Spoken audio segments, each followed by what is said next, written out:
Ciao, ti do il benvenuto su InfemMath.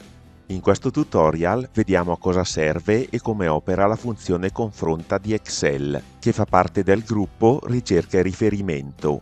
Anche se questa funzione, utilizzata da sola, inizialmente ti sembrerà un po' inutile, quando viene nidificata all'interno di altre funzioni, come ad esempio la funzione cercavert e soprattutto la funzione indice, consente di ottenere i risultati della ricerca in maniera efficace ed efficiente.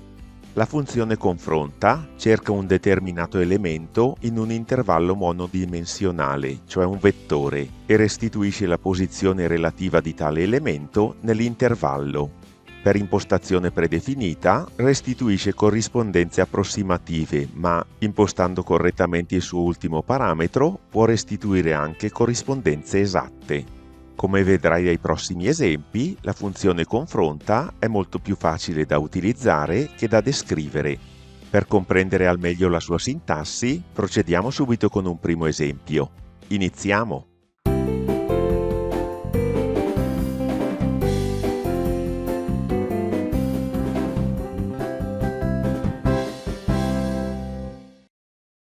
Venti atleti partecipano a una gara sul modello del triathlon, articolata su 3 discipline: nuoto, ciclismo e corsa. Si tratta di 3 gare indipendenti, non in stretta successione temporale. L'organizzazione decide che il vincitore sarà l'atleta che otterrà i migliori piazzamenti, indipendentemente dai tempi realizzati. Nella tabella a sinistra sono presenti le classifiche delle 3 gare. I dati sono variabili, li ho ottenuti mediante permutazioni dell'elenco presente nella colonna I. Determina i piazzamenti di ciascun atleta, sommali e individua il vincitore della gara, che ovviamente sarà l'atleta che otterrà come totale il valore minimo. Il nostro scopo è dunque quello di individuare la posizione di ciascun atleta all'interno delle 3 classifiche. La funzione che fa il caso nostro è la funzione confronta. La sua sintassi è la seguente: uguale confronta, aperta e chiusa tonda. All'interno delle parentesi tonde possono essere inseriti fino a 3 argomenti. I primi 2 sono obbligatori, il terzo è facoltativo. Il primo argomento è il valore da cercare, il secondo argomento è la matrice in cui cercarlo e il terzo argomento facoltativo è la corrispondenza, che può essere approssimativa oppure esatta.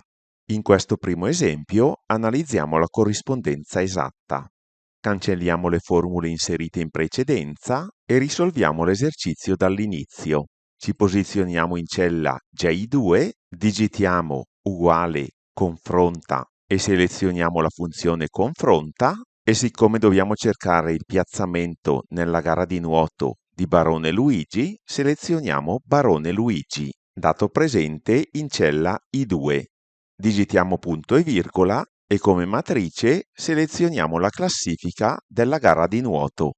Questa matrice deve essere sempre bloccata mediante il tasto F4. Digitiamo di nuovo punto e virgola e per la corrispondenza, siccome è una corrispondenza esatta, digitiamo 0 oppure falso. Chiudiamo la parentesi tonda e premiamo invio.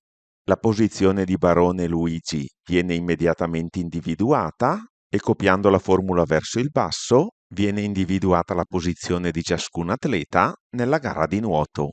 La funzione confronta dunque cerca un valore, che nel nostro caso è Barone Luigi, all'interno di una matrice, che è la classifica del nuoto, e quando il nome viene individuato con corrispondenza esatta all'interno della classifica, viene immediatamente restituita la sua posizione.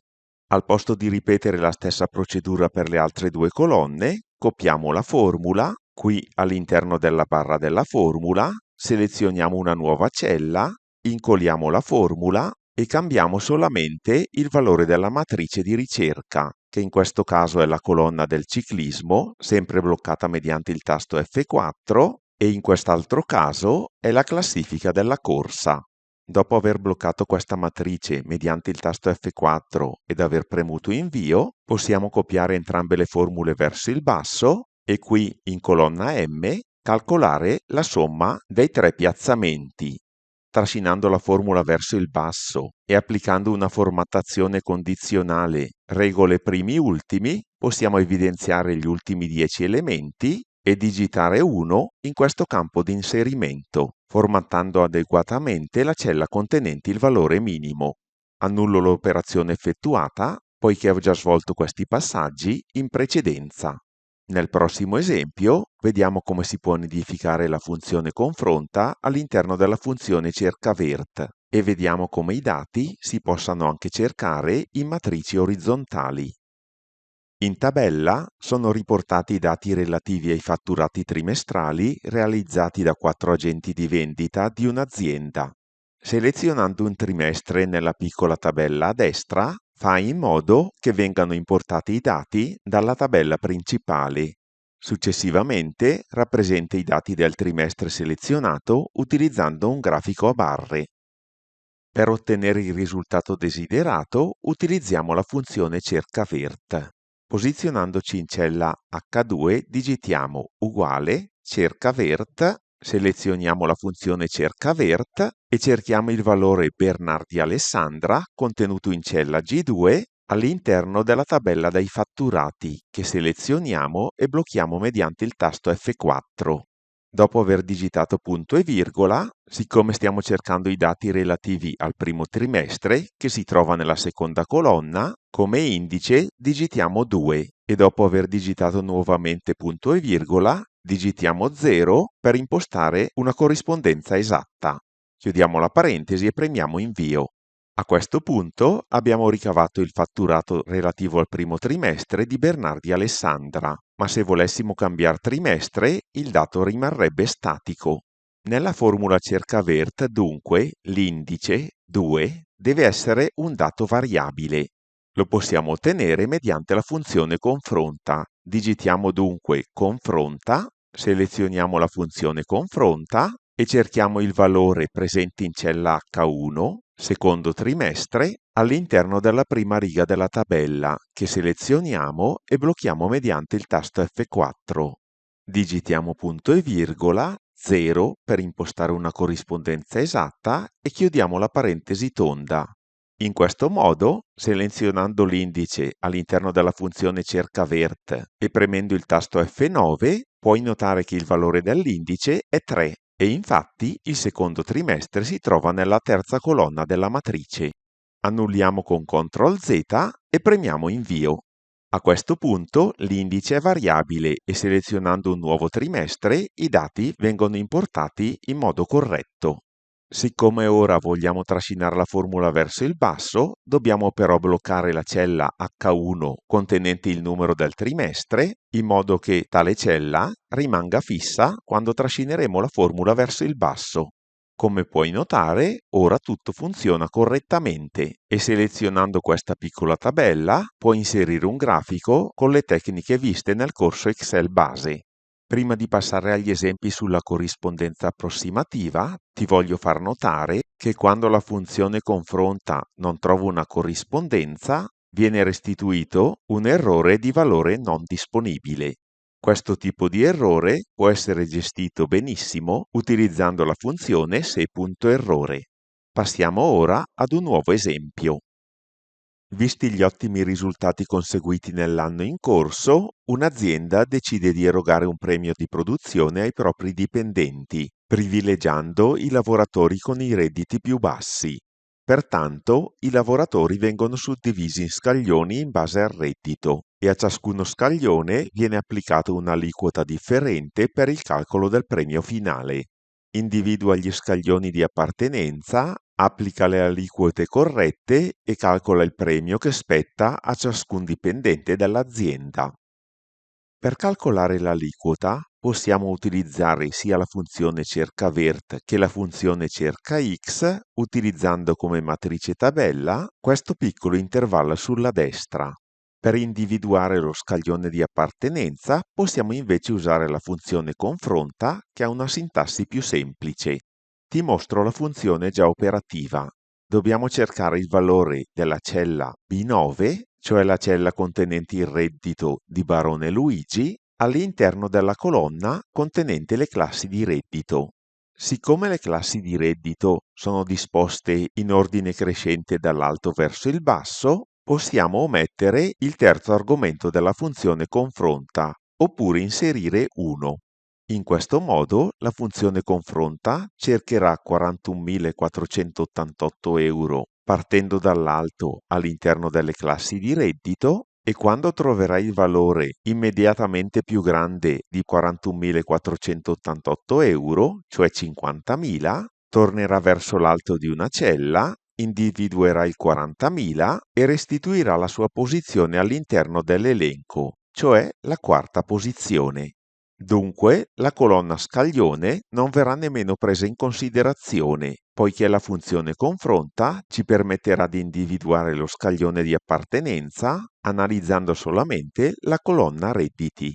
Premiamo invio e trasciniamo la formula verso il basso.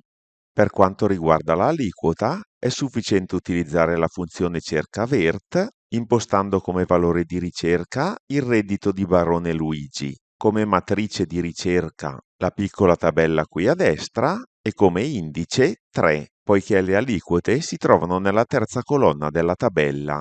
Il quarto argomento, quello facoltativo, può essere omesso oppure impostato al valore 1, poiché si tratta di corrispondenza approssimativa. Il premio, infine, si calcola moltiplicando la cella B9 per la cella D9. Prima di passare al prossimo esempio, ti voglio mostrare il comportamento della funzione confronta in tre situazioni particolari. Primo caso, il valore del reddito è più piccolo rispetto a tutti i valori che si incontrano nella piccola tabella a destra. Impostiamo ad esempio un valore negativo. Come puoi notare, la funzione confronta restituisce un errore di valore non disponibile, che può essere corretto mediante la funzione se errore. Quando invece il valore è più alto di tutti i dati presenti nella tabella a destra, la funzione confronta controlla tutti i dati e non trovando un valore successivo a 1.000.000 di euro, arretra di una cella, individua il valore 50.000 euro e restituisce la sua posizione, che è la riga numero 5. Quindi, in caso di valori troppo alti, la funzione confronta restituisce sempre un risultato. Annulliamo le modifiche effettuate e proviamo a inserire uno di questi valori presenti in tabella, ad esempio 20.000. Come puoi notare, la funzione confronta individua anche il valore esatto e restituisce la sua riga di appartenenza, che in questo caso è la seconda. Per concludere, nell'ultimo esempio che ti propongo, voglio analizzare il comportamento della funzione confronta quando la matrice tabella è disposta in ordine decrescente dall'alto verso il basso. Un gruppo di allievi esegue un test di informatica. In base al punteggio ottenuto, a ciascun allievo sarà assegnato un livello in base alle corrispondenze riportate nella piccola tabella a destra. Individua il livello di competenza specifica di ciascun allievo. Ti mostro la funzione già operativa.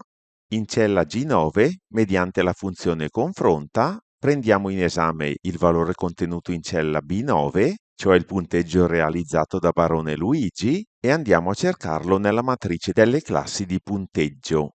Siccome tali classi sono disposte in ordine decrescente dall'alto verso il basso, l'ultimo argomento della funzione confronta, la corrispondenza, deve essere impostato a -1.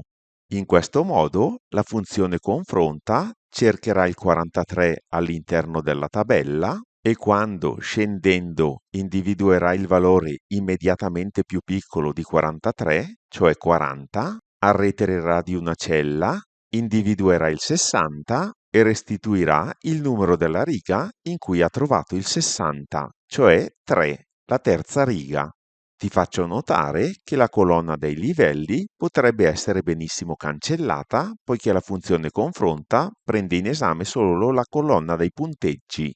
Per quanto riguarda la corrispondenza approssimativa con ordinamento decrescente, essa è in grado di individuare i valori esatti, ad esempio digitando 60 viene immediatamente individuata la terza riga, è in grado di individuare valori più piccoli di quelli inseriti nella tabella più a destra, poiché ad esempio quando va a cercare il 10 scende, non lo trova, quindi arretra, cioè risale di una riga, individua il 20 e restituisce 5, ma restituisce un valore di errore quando ad esempio il punteggio supera il punteggio massimo presente in tabella.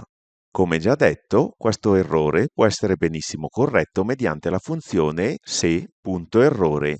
Come avrai notato, la funzione confronta utilizzata da sola è abbastanza inutile, non ha molte applicazioni e può benissimo essere sostituita dalla funzione cercavert. Essa però diventa di fondamentale importanza quando viene nidificata all'interno di altre funzioni ed esprime la sua vera potenza quando viene nidificata anche 2 volte all'interno della funzione indice. In questo caso si possono ottenere risultati nella ricerca più efficaci e più efficienti rispetto alle funzioni cercavert, cercaoriz e anche cercax. Per oggi è tutto. Io ti ringrazio per aver seguito il video fino alla fine, ti invito a lasciare un like se ti è piaciuto, a commentare e a condividerlo con gli amici e naturalmente a farmi domande se qualcosa non ti è chiaro. Se non l'hai già fatto, ti invito a considerare l'opportunità di iscriverti al canale in modo da rimanere sempre aggiornato sulle mie nuove pubblicazioni. Ti aspetto nel prossimo video. Ciao!